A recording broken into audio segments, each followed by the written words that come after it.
মৰমৰ ছাত্ৰ ছাত্ৰীসকল, আজি আমি ক্লাছ 7 সপ্তম শ্ৰেণীৰ অসমীয়া পাঠ্যপুথি উন্মেষত থকা পাঠ নম্বৰ 1 মানে 1 নম্বৰ পাঠটো আজি আমি আলোচনা কৰিম। তোমালোকে ভিডিঅ'টো মন দি শুনিবা।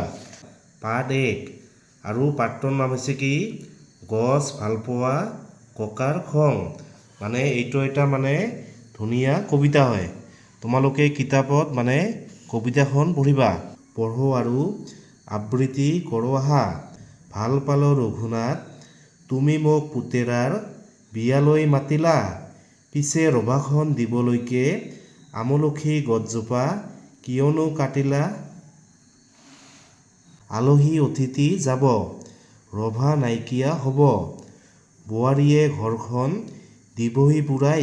পিছে কোৱাচোন ৰঘুনাথ, আমলখি গছজোপা সহজতে পাবানে ঘূৰাই।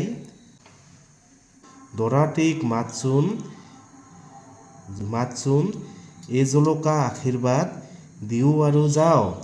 গছজোপা কটা বাবে লুচি ভাজি ৰসগোল্লা একোকে নাখাওঁ।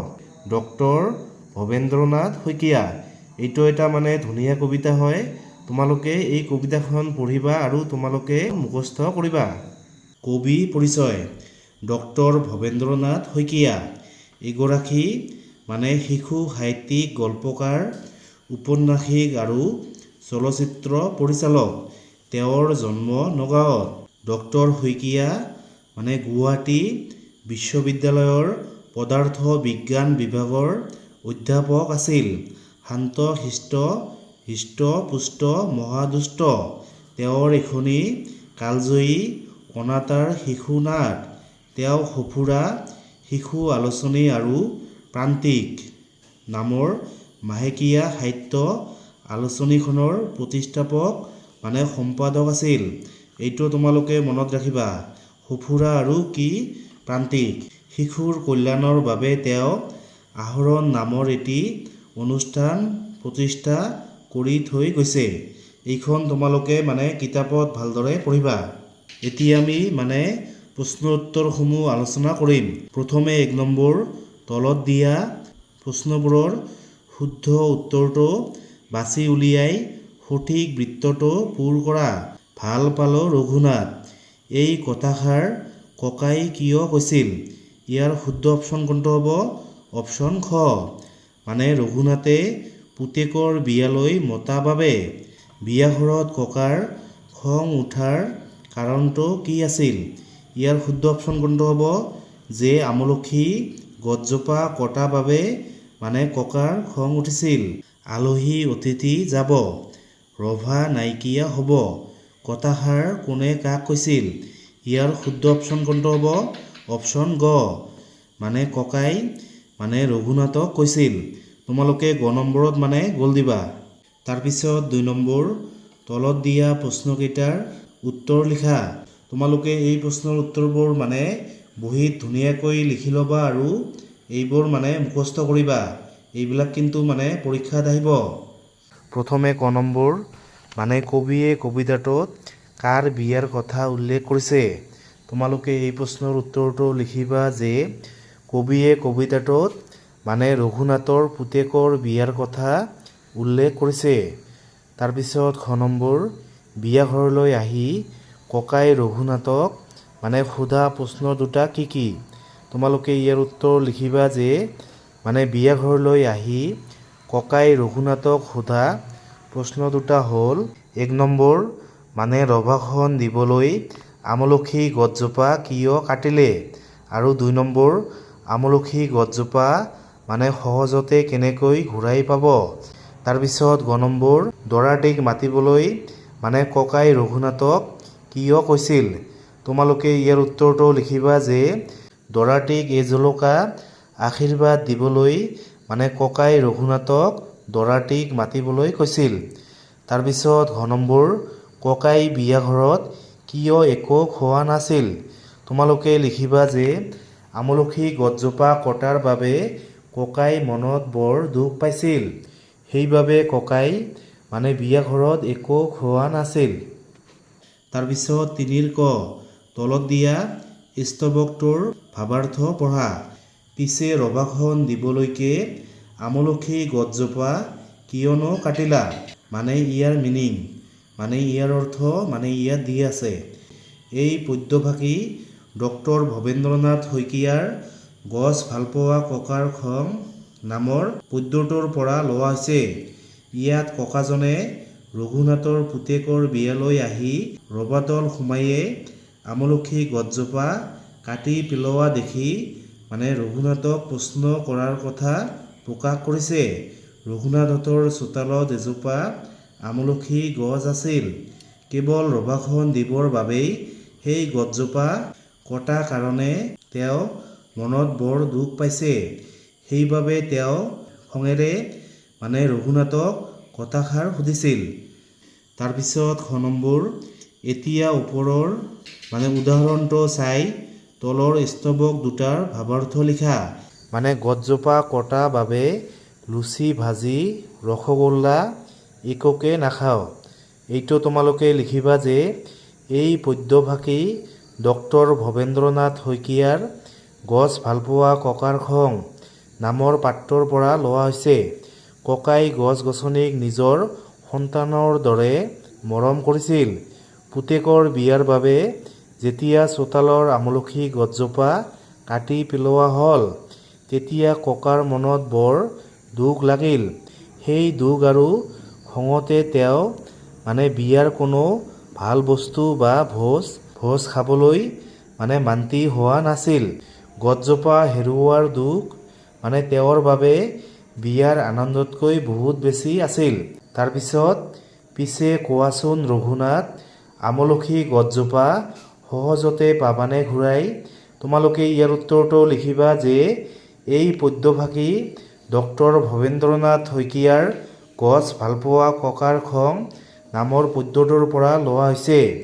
ইয়াত ককাই ক'ব বিচাৰিছে যে মানে এজোপা গছ কাটিবলৈ মাত্ৰ কেইমিনিটমান সময় লাগে, কিন্তু সেই গছজোপা ডাঙৰ হ'বলৈ বহু বছৰ লাগে। মানুহে নিজৰ কামৰ বাবে গছ কাটি পেলায়, যদিও সেই গছজোপা ঘূৰাই পোৱাটো অসম্ভৱ। তাৰপিছত 4 নম্বৰ, ভাবি কোৱা আৰু লিখা। তোমালোকে এই প্ৰশ্নৰ উত্তৰবোৰ মানে লিখিব লাগিব। প্ৰথমে ক নম্বৰ, ৰঘুনাথে আমলখি গছজোপা নকটাকৈ বিয়াৰ ৰভাখন কেনেদৰে সজাব পাৰিলেহেঁতেন? তোমালোকে এই প্ৰশ্নৰ উত্তৰটো লিখিবা যে ৰঘুনাথে মানে গছজোপাক নাকাটি তাৰ মাজেৰেই ৰভাৰ খুঁটা নিব পাৰিলেহেঁতেন। গছজোপাক ৰভাৰ ভিতৰতে ৰাখি তাক চাকি বন্তি বা ফুলেৰে সুন্দৰকৈ সজাই তুলিব পাৰিলেহেঁতেন। ইয়াৰ ফলত গছজোপাও বাচিলেহেঁতেন আৰু মানে ৰভাখনো বেছি ধুনীয়া লাগিলহেঁতেন। তোমালোকে ইয়াৰ উত্তৰটো মানে এনেকৈ লিখিলেই হ'ল। তাৰপিছত খ নম্বৰ, ৰঘুনাথৰ পুতেকৰ বিয়ালৈ যদি তুমি গ'লাহেঁতেন, আমলখি গছজোপা কটা বাবে তুমি কি ক'লাহেঁতেন? তোমালোকে লিখিবা যে মই ৰঘুনাথ খুৰাক বুজালোহেঁতেন যে গছজোপাই আমাক ইমান বছৰ ছাঁ আৰু ফল দি আহিছে, গতিকে তাক কটা উচিত হোৱা নাই। গছজোপা কাটি পেলোৱাটো প্ৰকৃতিৰ ওপৰত কৰা এক অন্যায় বুলি মই তেখেতক বিনম্ৰভাৱে ক'লোহেঁতেন। তাৰপিছত গ নম্বৰ, কবিতাটোত ককাৰ কথাৰ মাজেৰে কি বাৰ্তা দিবলৈ বিচৰা হৈছে? তোমালোকে লিখিবা যে কবিতাটোৱে আমাক এই বাৰ্তা দিয়ে যে গছ আমাৰ মানে জীৱনৰ বন্ধু। নিজৰ সামান্য সুবিধাৰ বাবে গছ কটাটো ভুল। আমাৰ বাবে গছ অতি প্ৰয়োজনীয়। গতিকে আমি গছৰ প্ৰতি মৰম দেখুৱাব লাগে আৰু তাক ৰক্ষা কৰিব লাগে। তোমালোকে এই প্ৰশ্নৰ উত্তৰটো মানে এনেকৈ লিখিলেই হ'ল। তাৰপিছত 5 নম্বৰ, তলত দিয়া ককাৰ সংলাপবোৰ পঢ়া। ককাৰ কথাখিনিৰ উত্তৰত ৰঘুনাথে কি ক'ব পাৰে মানে ভাবি খালী ঠাইত লিখি কথোপকথনটো সম্পূৰ্ণ কৰা। মানে তোমালোকে এইবোৰ পঢ়িবা আৰু মানে ৰঘুনাথে কি ক'ব তোমালোকে ইয়াত লিখিবা। মানে ৰভাখন দিওঁতে আমলখি গছজোপা কিয় কাটিলা? ৰভাৰ বাবে আনফালে ঠাই উলিয়াব নোৱাৰিলানে? এতিয়া মানে ৰঘুনাথে ক'ব, মোৰ ভুল হৈ গৈছে, মই ইমান দূৰ ভবাই নাছিলোঁ, আনফালে ঠাই আছিল।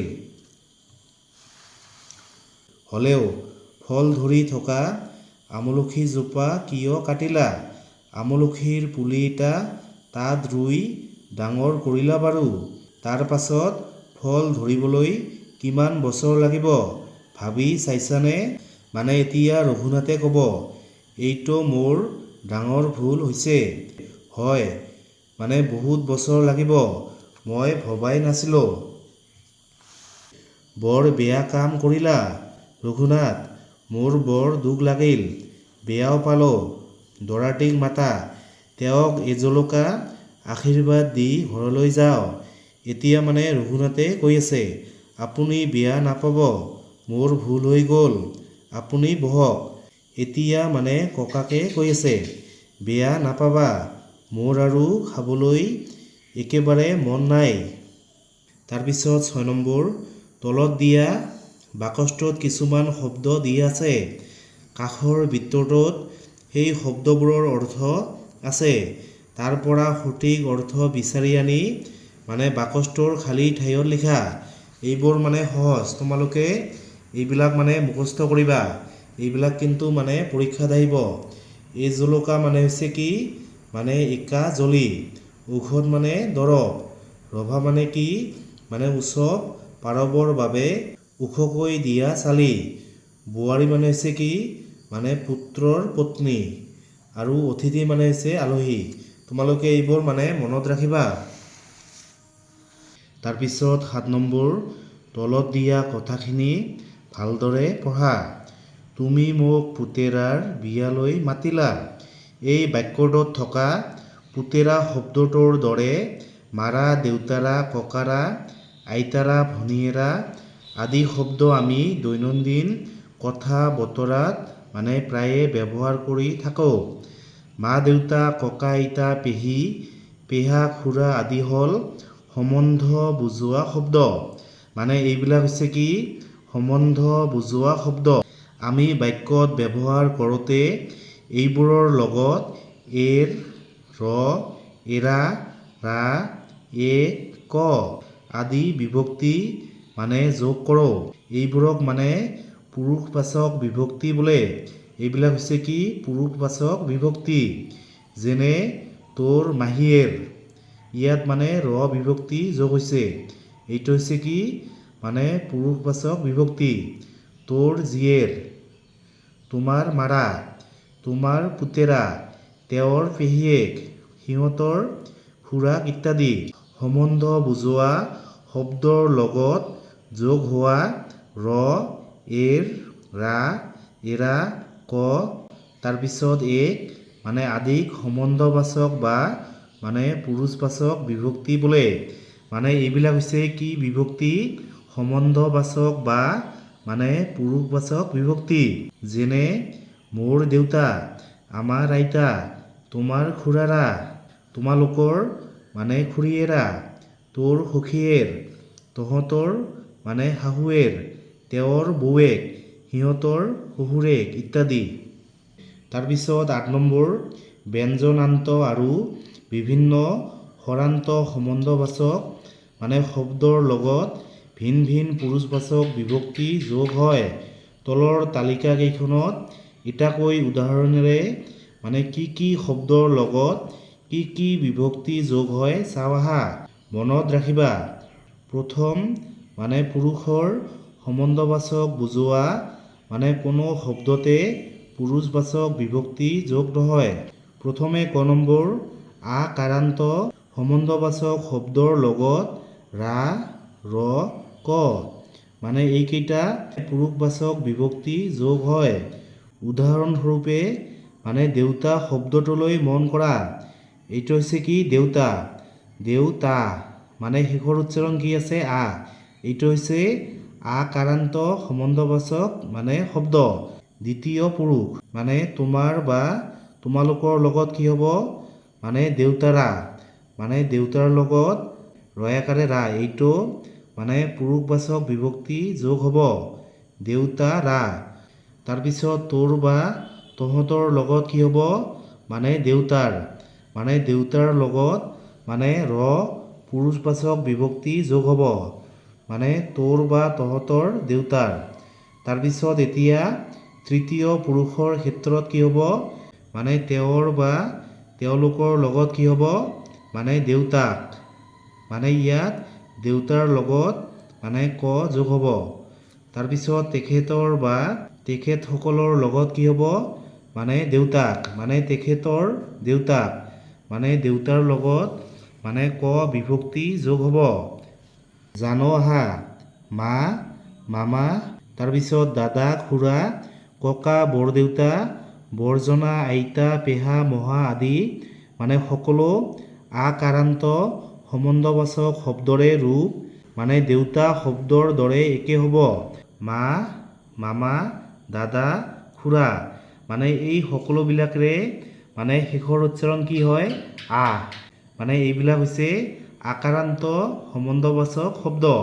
তাৰপিছত খ নম্বৰ হ্ৰস্ব ই দীৰ্ঘ ই ঐ কাৰান্ত মানে সম্বন্ধবাচক শব্দৰ লগত এৰা এৰ এক মানে এইকেইটা পুৰুষবাচক বিভক্তি যোগ হয়। উদাহৰণস্বৰূপে মানে ভাই শব্দটোলৈ মন কৰা।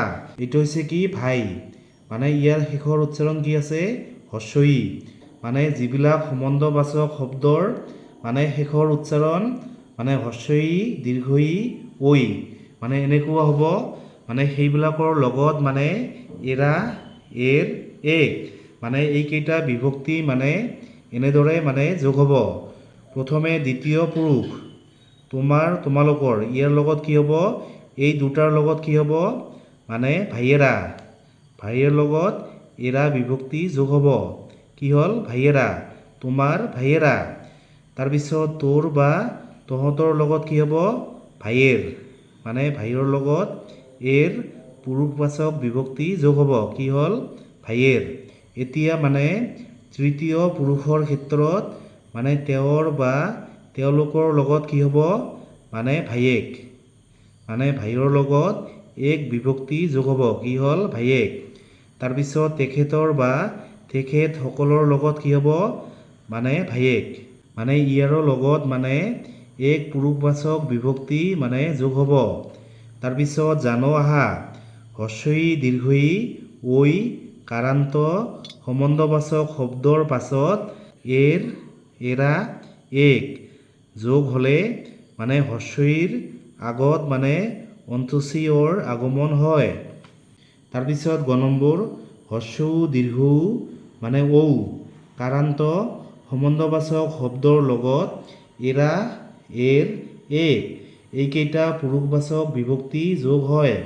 উদাহৰণস্বৰূপে মানে শাহু শব্দটোলৈ মন কৰা মানে যিবিলাক সম্বন্ধবাচক শব্দৰ মানে শেষৰ উচ্চাৰণ কি হ্ৰস্ব উ দীৰ্ঘ উ বা মানে ঔ এনেকুৱা হ'ব মানে সেইবিলাকৰ লগত মানে এইবিলাক বিভক্তি এনেকৈ যোগ হ'ব। প্ৰথমে দ্বিতীয় পুৰুষৰ ক্ষেত্ৰত মানে তোমাৰ বা তোমালোকৰ লগত কি হ'ব মানে শাহু এৰা মানে শাহুৰ লগত এৰা পুৰুষবাচক বিভক্তি যোগ হৈছে কি হয় মানে তোমাৰ শাহু এৰা তোমালোকৰ মানে শাহু এৰা। তাৰপিছত তোৰ বা মানে তহঁতৰ লগত কি হ'ব মানে শাহুৱেৰ তোৰ শাহুৱেৰ। তাৰপিছত এতিয়া মানে তৃতীয় পুৰুষৰ ক্ষেত্ৰত মানে তেওঁৰ বা তেওঁলোকৰ লগত মানে কি হ'ব শাহু এক। তাৰপিছত তেখেতৰ বা তেখেতসকলৰ লগত কি হ'ব মানে শাহু এক মানে এইবিলাক মানে এনেকৈ যোগ হ'ব। তাৰপিছত জানো আহা শব্দৰ শেষত থকা হ্ৰস্ব উ দীৰ্ঘ উ ঔ আদি স্বৰৰ লগত মানে এৰা এৰ এক যোগ হ'লে মানে এৰ আগত মানে ওক বৰ আগমন হয়। তাৰপিছত ঘ নম্বৰ ব্যঞ্জনান্ত সম্বন্ধবাচক শব্দৰ লগত মানে এৰা এৰ এক এইকেইটা পুৰুষবাচক মানে বিভক্তি যোগ হয়। উদাহৰণস্বৰূপে মানে শহুৰ শব্দটোলৈ মন কৰা। ব্যঞ্জনান্ত মানে সম্বন্ধবাচক শব্দ এইবিলাক হৈছে কোনবিলাক মানে যিবিলাক সম্বন্ধবাচক শব্দৰ মানে শেষত কি ব্যঞ্জন বৰ্ণ থাকে সেইবিলাক হৈছে ব্যঞ্জনান্ত মানে সম্বন্ধবাচক শব্দ। মানে এই শব্দবিলাকৰ শেষত মানে এৰা এৰ এক মানে এইকেইটা পুৰুষবাচক বিভক্তি যোগ হ'ব। তোমালোকে ইয়াত চোৱা, প্ৰথমে দ্বিতীয় পুৰুষ তোমাৰ বা তোমালোকৰ লগত কি হ'ব মানে তোমাৰ মানে শহুৰ এৰা মানে শহুৰৰ লগত এৰা বিভক্তি যোগ হ'ব। তাৰপিছত তোৰ বা তহঁতৰ লগত কি হ'ব মানে শহুৰেৰ মানে তোৰ শহুৰেৰ। তাৰপিছত তৃতীয় পুৰুষৰ ক্ষেত্ৰত মানে তেওঁৰ বা তেওঁলোকৰ লগত কি হ'ব মানে শহুৰেক মানে তেওঁৰ শহুৰেক। তাৰপিছত তেখেতৰ বা তেখেতসকলৰ লগত কি হ'ব মানে শহুৰেক মানে তেখেতসকলৰ শহুৰেক। মানে এইবোৰ এনেকৈ মানে যোগ হ'ব। তাৰপিছত তোমালোকে ৯ৰ ক নম্বৰটো চোৱা, তলৰ সম্বন্ধ বুজোৱা মানে শব্দবোৰত পুৰুষবাচক বিভক্তি যোগ কৰি লিখা। এইবিলাক মানে তোমালোকে এনেকৈ লিখিবা। এইটো হৈছে কি আইতা, দ্বিতীয় পুৰুষৰ তোমাৰ লগত কি হ'ব মানে তোমাৰ আইতাৰা। তাৰপিছত তোৰ লগত কি হ'ব তোৰ আইতাৰ। তাৰপিছত তৃতীয় পুৰুষৰ মানে তাৰ লগত কি হ'ব তাৰ আইতাক তাইৰ আইতাক। মানে এইবিলাক এনেকৈ যোগ হ'ব। তোমালোকে এইবোৰ মানে এনেকৈ লিখিবা। তাৰপিছত খ নম্বৰ তলৰ বাক্যকেইটাত মানে দুটাকৈ সম্বন্ধবাচক শব্দ ৰূপ দিয়া আছে, তাৰে অশুদ্ধটো কাটি দিয়া। তোমালোকে প্ৰথমে চোৱা কি হ'ব এইটো, তোমাৰ দেউতাৰা ঘৰত আছেনে, দেউতাৰা নহ'ব, এইটো হ'ব কটা। তাৰপিছত তোৰ ভায়েৰা বৰ বুধিয়ক, এইটো হ'ব কি শুদ্ধ। তেওঁৰ খুৰীয়েক মানে ঘৰলৈ গ'ল, আমাৰ মামাই নাচিব জানে, এইবিলাক হ'ব কি শুদ্ধ। তাৰপিছত সিহঁতৰ বৌৱেক ক'ত থাকে। তাৰপিছত গ নম্বৰ বন্ধনীৰ ভিতৰত থকা সম্বন্ধ বুজোৱা শব্দৰ লগত মানে পুৰুষবাচক বিভক্তি যোগ কৰি মানে খালী ঠাই পূৰোৱা। এইবিলাক মানে তোমালোকে এনেকৈ লিখিবা যে তোৰ মাহীয়েৰ অসুখ, আমাৰ ককা খেতি কৰে, তোমালোকৰ মানে খুৰাৰাক কথাটো ক'বা, কিতাপখন বৌৱেকক আগবঢ়ালোঁ, মানে তেওঁৰ শহুৰেকৰ ঘৰ বৰপেটাত। তাৰপিছত তাই ভায়েকক বৰ মৰম কৰে, আপোনাৰ ভনীয়েৰা আহি আছে। এইবিলাক মানে তোমালোকে এনেকৈ লিখিবা।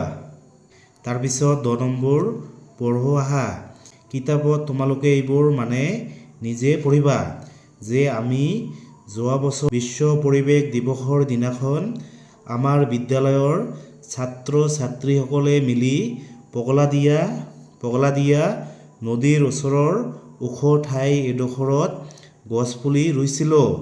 গছ ৰোৱা ঠাইডোখৰ বিদ্যালয়ৰ পৰা ১০০ মিটাৰমান মানে নিলগত অৱস্থিত। তাৰে পৰা ২ কিলোমিটাৰ উত্তৰে আন এডোখৰ ঠাইত মানে সেইবেলিৰ বিশ্ব পৰিৱেশ দিৱসৰ দিনাই আন কিছুমান মানুহেও বহুত গছপুলি ৰোপণ কৰিছিল। আমি ৰোৱা গছপুলিবোৰক মানে তৃণভোজী প্ৰাণীৰ পৰা ৰক্ষা কৰিবলৈ জেওৰা দিছিলোঁ।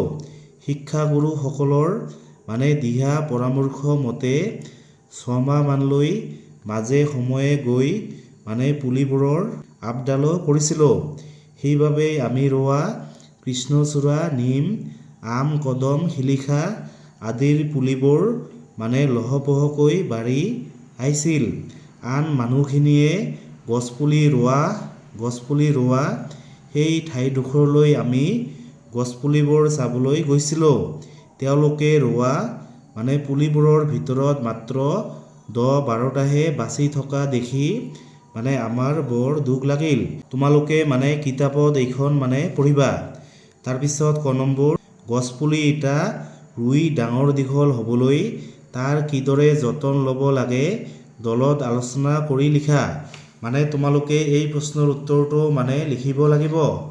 তোমালোকে ক নম্বৰ প্ৰশ্নৰ উত্তৰটো লিখিবা যে গছপুলি এটা ৰুই ডাঙৰ দীঘল হ'বলৈ সঠিক যতন ল'ব লাগে, সময়মতে পানী দিব লাগে আৰু ভাল ৰ'দ পোৱা ঠাইত ৰোপণ কৰিব লাগে। গছৰ চাৰিওফালে ঘাঁহ আঁতৰাই দিব লাগে আৰু সময়মতে সাৰ ব্যৱহাৰ কৰিব লাগে। লগতে পোক পৰুৱাৰ পৰা গছটো ৰক্ষা কৰিব লাগে। এইদৰে যতন ল'লে গছপুলি সুস্থভাৱে বৃদ্ধি পায়। তাৰপিছত খ নম্বৰ, আমলখি এবিধ ঔষধি গুণ থকা ফল। এনেধৰণৰ ঔষধি আৰু গুণ থকা কি কি ফলৰ গছ তোমালোকে দেখিছা লিখা। এইটো তোমালোকে নিজে লিখিবা যে আমাৰ চৌপাশত থকা এনে আন কিছুমান ঔষধি গুণযুক্ত গছ হ'ল নেমু, তাৰপিছত অমিতা, তাৰপিছত বেল, তাৰপিছত জামু। তোমালোকে এইবোৰ এনেকৈ লিখিলেই হ'ল।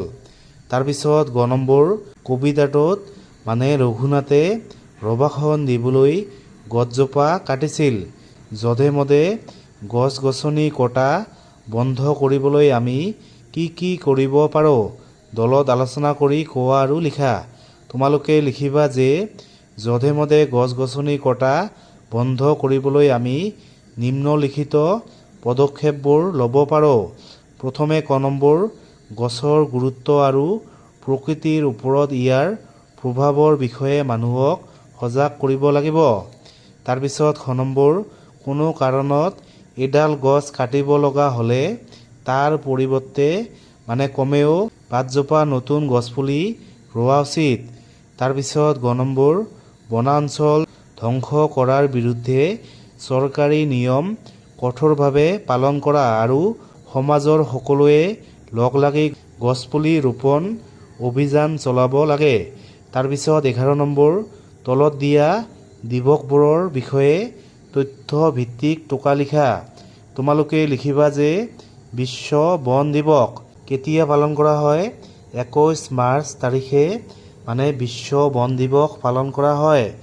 গছ গছনি আৰু অৰণ্য সংৰক্ষণৰ গুৰুত্বৰ বিষয়ে সজাগতা বৃদ্ধি কৰিবলৈ এই দিৱস পালন কৰা হয়। আমাৰ জীৱনত অৰণ্যৰ অৱদানক সুঁৱৰি গছ ৰোৱাৰ বাবে সকলোকে উৎসাহিত কৰা হয়। তাৰপিছত ধৰিত্ৰী দিৱস। তোমালোকে লিখিবা যে 22 এপ্ৰিলত ধৰিত্ৰী দিৱস পালন কৰা হয়। পৃথিৱীখনক প্ৰদূষণমুক্ত আৰু বাস কৰাৰ উপযুক্ত কৰি ৰখাৰ অৰ্থে এই দিৱস পালন কৰা হয়। জলবায়ু পৰিৱৰ্তনৰ প্ৰতি সজাগ হৈ পৰিৱেশ ৰক্ষা কৰাটোৱেই ইয়াৰ মূল উদ্দেশ্য। তাৰপিছত বিশ্ব পৰিৱেশ দিৱস কেতিয়া পালন কৰা হয়। 5 জুন তাৰিখে বিশ্ব পৰিৱেশ দিৱস পালন কৰা হয়। পৰিৱেশ সংৰক্ষণৰ প্ৰয়োজনীয়তাৰ ওপৰত আলোকপাত কৰিবলৈ ৰাষ্ট্ৰসংঘৰ উদ্যোগত প্ৰতি বছৰে 5 জুনত এই দিৱস বিশ্বজুৰি পালন কৰা হয়। এই দিনটোত গছপুলি ৰোৱা আৰু পৰিৱেশ নিকা কৰাৰ প্ৰতিশ্ৰুতি লোৱা হয়। তাৰপিছত 12 নম্বৰ, তলত দিয়া পোষ্টাৰকেইখনত বিশ্ব পৰিৱেশ দিৱসৰ বাবে একোটাকৈ শ্লোগান লিখা। এইবিলাক তোমালোকে এনেকৈ লিখিবা যে প্লাষ্টিকৰ ব্যৱহাৰ বৰ্জন কৰক, পৰিৱেশ বচাওক। ইয়াত লিখিবা সবুজ ধৰণী, পৰিষ্কাৰ পৃথিৱী আমাৰ দায়িত্ব। গছ নাকাটিব, উশাহ ল'বলৈ কষ্ট পাব। এতিয়া তোমালোকে 13ৰ খ নম্বৰটো চোৱা। সদনৰ মতে অসমৰ মানুহে গছপুলি ৰুব নালাগে, কেৱল গছ গছনি নাকাটিলেই হ'ল। বিষয়টো সম্পৰ্কে শ্ৰেণীকোঠাত তৰ্ক প্ৰতিযোগিতা অনুষ্ঠিত কৰা। দুটা দলত ভাগ হৈ সপক্ষে আৰু বিপক্ষে যুক্তি দিয়া। ইয়াৰ সপক্ষে যুক্তি হ'ল যে অসমৰ মাটি অত্যন্ত উৰ্বৰ আৰু জলবায়ু উদ্ভিদৰ বৃদ্ধিৰ বাবে অনুকূল। আমি যদি বৰ্তমান থকা বনাঞ্চলসমূহ ধ্বংস কৰা বন্ধ কৰোঁ তেন্তে প্ৰকৃতিয়ে নিজেই নিজক পুনৰুদ্ধাৰ কৰিবলৈ সক্ষম। গছ ৰোৱাতকৈ গছ নকটাৰ গুৰুত্ব বেছি, কাৰণ এটা ডাঙৰ গছে যিমান অক্সিজেন আৰু আশ্ৰয় দিয়ে এটা সৰু পুলিয়ে সেই কাম কৰিবলৈ বহু বছৰ সময় লয়। গতিকে বনাঞ্চল ধ্বংস ৰোধ কৰাই প্ৰাথমিক কৰ্তব্য হোৱা উচিত। আৰু ইয়াৰ বিপক্ষে যুক্তি হ'ল কি কেৱল গছ নকটাটোৱেই যথেষ্ট নহয়। জনসংখ্যা বৃদ্ধিৰ লগে লগে উদ্যোগীকৰণ আৰু নগৰীকৰণৰ বাবে গছ কটাটো অনিবাৰ্য হৈ পৰিছে। এই ঘাটি পূৰণ কৰিবলৈ আমি নতুনকৈ গছপুলি ৰুবই লাগিব। খালী ঠাইত বৃক্ষৰোপণ নকৰিলে গোলকীয় উষ্ণতা বৃদ্ধিৰ দৰে সমস্যাৰ সৈতে যুঁজ দিয়া অসম্ভৱ। সেয়েহে অৰণ্য ৰক্ষা কৰাৰ লগতে নতুনকৈ গছ ৰোৱাটো আমাৰ নৈতিক দায়িত্ব। তোমালোকে অৰণ্য মানৱ যাদৱ পায়েঙৰ বিষয়ে জানি আহিছা। তেওঁ গছ-গছনি সংৰক্ষণৰ বাবে যথেষ্ট কাম কৰিছে। একেদৰে শগুন সংৰক্ষণৰ বাবে ফুলেশ্বৰী দত্ত, হাড়গিলা সংৰক্ষণৰ বাবে পূৰ্ণিমা দেৱী বৰ্মন আৰু হাতী সংৰক্ষণৰ বাবে পাৰ্বতী বৰুৱাই অহৰহ কাম কৰি স্বীকৃতি লাভ কৰিছে। তেওঁলোকৰ তিনিওগৰাকীৰ অৱদান আৰু স্বীকৃতিৰ বিষয়ে তথ্য আৰু ফটো সংগ্ৰহ কৰি 100টা শব্দৰ ভিতৰত টোকা লিখা আৰু বিদ্যালয়ত জমা দিয়া। এইটো হৈছে প্ৰকল্প। এইটো তোমালোকে নিজে কৰিব লাগিব। তোমালোকে প্ৰথমে ফুলেশ্বৰী দত্তৰ বিষয়ে লিখিবা যে ধেমাজি জিলাৰ চুবুৰী গাঁৱৰ ফুলেশ্বৰী দত্তক অসমৰ শগুন কন্যা বুলি জনা যায়। তেওঁ বিলুপ্তিৰ পথত আগবঢ়া শগুন সংৰক্ষণৰ বাবে দীৰ্ঘদিন ধৰি কাম কৰি আহিছে। কোনো স্থানত আহত শগুন পালে তেওঁ নিজাববীয়াকৈ উদ্ধাৰ কৰি চিকিৎসা আৰু খাদ্যৰ যোগান ধৰে। শগুনৰ প্ৰতি থকা তেওঁৰ এই অনন্য প্ৰেম আৰু সেৱাৰ বাবে তেওঁ বিভিন্ন মহলৰ পৰা প্ৰশংসা বুটলিবলৈ সক্ষম হৈছে। তাৰপিছত তোমালোকে পূৰ্ণিমা দেৱী বৰ্মনৰ বিষয়ে লিখিবা। ডক্টৰ পূৰ্ণিমা দেৱী বৰ্মন এগৰাকী বিখ্যাত ভাৰতীয় বন্যপ্ৰাণী জীৱবিজ্ঞানী, যি বিলুপ্তপ্ৰায় হাড়গিলা চৰাইৰ সংৰক্ষণৰ বাবে বিশ্বজুৰি পৰিচিত। তেওঁ স্থানীয় গাঁৱৰ মহিলাসকলক একত্ৰিত কৰি হাড়গিলা আৰ্মি গঠন কৰিছে, যি এই চৰাইবিধক সুৰক্ষা দিয়াৰ লগতে জনজাগৰণ সৃষ্টিত সহায় কৰে। এদিন অশুভ বুলি গণ্য কৰা হাড়গিলাক তেওঁ সমাজৰ বাবে আদৰৰ আৰু সংৰক্ষণৰ প্ৰতীক হিচাপে গঢ়ি তুলিবলৈ সক্ষম হয়। তাৰপিছত তোমালোকে পাৰ্বতী বৰুৱাৰ বিষয়ে লিখিবা যে পদ্মশ্ৰী পাৰ্বতী বৰুৱা ভাৰতৰ প্ৰথমগৰাকী মহিলা হস্তী মাউত, যাক হস্তী কন্যা নামেৰে জনা যায়। তেওঁ গৌৰীপুৰ ৰাজপৰিয়ালৰ পৰম্পৰাগত জ্ঞানেৰে হাতী সংৰক্ষণ আৰু মানুহ-হাতীৰ সংঘাত ৰোধত গুৰুত্বপূৰ্ণ ভূমিকা পালন কৰি আহিছে। বনৰীয়া হাতী নিয়ন্ত্ৰণ আৰু প্ৰশিক্ষণৰ ক্ষেত্ৰত তেওঁৰ অসাধাৰণ দক্ষতা সমগ্ৰ দেশতে স্বীকৃত। হাতীৰ প্ৰতি থকা অকৃত্ৰিম মৰমৰ বাবে তেওঁ বন্যপ্ৰাণী সুৰক্ষাৰ এক অনন্য প্ৰতীক হৈ পৰিছে। তেওঁৰ প্ৰচেষ্টাই বৰ্তমান প্ৰজন্মক প্ৰকৃতি আৰু বন্যপ্ৰাণী ৰক্ষাৰ বাবে অনুপ্ৰাণিত কৰে। তোমালোকে এই প্ৰশ্নৰ উত্তৰবোৰ এনেকৈ লিখিলেই হ'ল। তাৰপিছত 16 নম্বৰ তলত দিয়া ছবিখনত থকা খালী ঠাইত একোটাকৈ সংলাপ লিখা। তোমালোকে এইবোৰ নিজে লিখিবা যে চৰাইটোৱে গছক কৈ আছে, তোমাক কাটিলে মই ক'ত থাকিম। এতিয়া গছটোৱে কৈ আছে, মই কাৰো একো ক্ষতি নকৰোঁ, বৰং উপকাৰহে কৰোঁ। তথাপি মানুহে মোক কাটি পেলায়। গছটোৱে দুখ মনেৰে চৰাইটোক কৈ আছে। তাৰপিছত 17 নম্বৰ পৰিৱেশ সংৰক্ষণ বিষয়ত এখন ছবি আঁকি ৰং বুলোৱা। এইটো তোমালোকে নিজে আঁকিবা।